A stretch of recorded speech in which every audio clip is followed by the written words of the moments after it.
Pernah nggak sih kepikiran zaman sekarang ini, nilai diri kita itu sering banget kan diukurnya dari angka-angka di layar. Nah, di sini kita bakal coba kupas tuntas satu pertanyaan penting. Sebetulnya, dari mana sih nilai kita itu datang? Yuk kita bongkar bareng-bareng ilusi ini. Coba deh lihat mata uang baru di zaman kita sekarang. Yap, like. Terus ada lagi nih, views. Dan tentu saja, komentar. Nah, tiga hal ini, metrik-metrik inilah yang seolah-olah jadi hakim yang nentuin berharga atau enggaknya kita. Tanpa kita sadari, ya kan, pertanyaan yang mengganggu ini mulai berbisik di pikiran kita.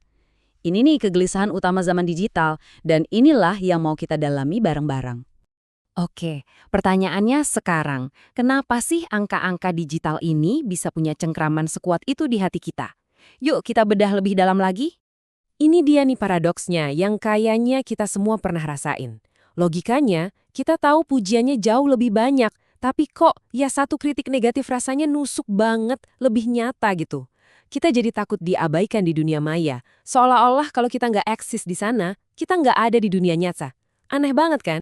Oke, sekarang gimana kalau kita coba geser sedikit dari semua keriuhan modern ini? Kita coba cari jawaban dari sebuah perspektif yang, wow, udah bertahan ribuan tahun. Coba deh, kita renungkan kalimat ini baik-baik. Ini bukan cuma sekedar kutipan loh. Ini tuh kayak rekalibrasi total tentang apa artinya bernilai. Lupakan sebentar soal likes dan followers. Ayat ini nawarin standar yang beda banget. Nah, jadi apa sih makna sebenarnya di balik ayat yang luar biasa ini? Terus apa hubungannya sama jumlah followers kita? Yuk kita lihat konteksnya. Jadi gini, ayat ini tuh dulunya turun untuk menghancurkan standar-standar kemuliaan yang dibuat manusia, kayak keturunan, suku, status sosial. Dan kalau kita pikir-pikir lagi, apa yang kita hadapi sekarang? Likes, followers, pencitraan, itu kan cuma bentuk barunya aja dari ilusi yang sama kan?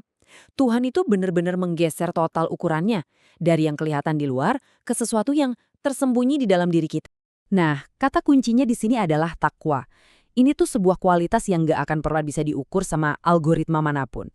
Ini tentang siapa kita sebenarnya pas gak ada yang lihat, integritas kita di belakang layar.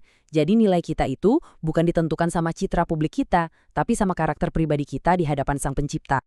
Oke, konsepnya keren banget. Tapi, gimana caranya kita nerapin ide soal takwa ini di tengah-tengah scrolling media sosial yang gak ada habisnya?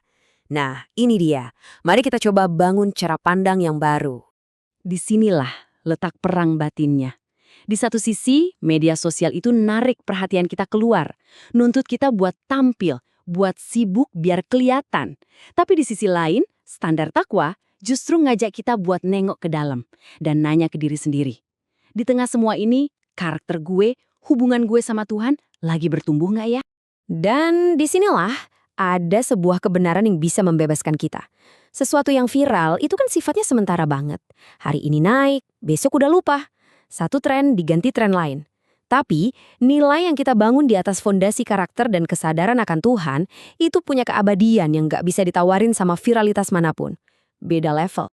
Nah, kita udah hampir sampai di akhir pembahasan kita. Coba kita rangkum semua ini jadi satu pertanyaan terakhir yang nusuk banget dan personal. Gini deh, jangan-jangan masalah kita itu bukan kurang pengakuan. Bisa jadi kita justru kebanjiran pengakuan, tapi kita mencarinya di tempat yang salah. Kita ngejar validasi dari manusia yang kita tahu kan sifatnya gampang banget berubah, bukan dari sumber nilai yang sejati dan gak akan pernah berubah. Jadi, saya mau tinggalin Anda dengan pertanyaan ini buat direnungkan. Setiap kali kita mau posting, setiap kali kita baca komentar, setiap momen kita lagi butuh validasi, coba deh berhenti sejenak dan tanya, sebenarnya penonton utama gue siapa sih? Apakah hidup kita ini buat panggung dunia maya atau untuk sesuatu yang jauh lebih abadi? Jawabannya ada di tangan kita masing-masing.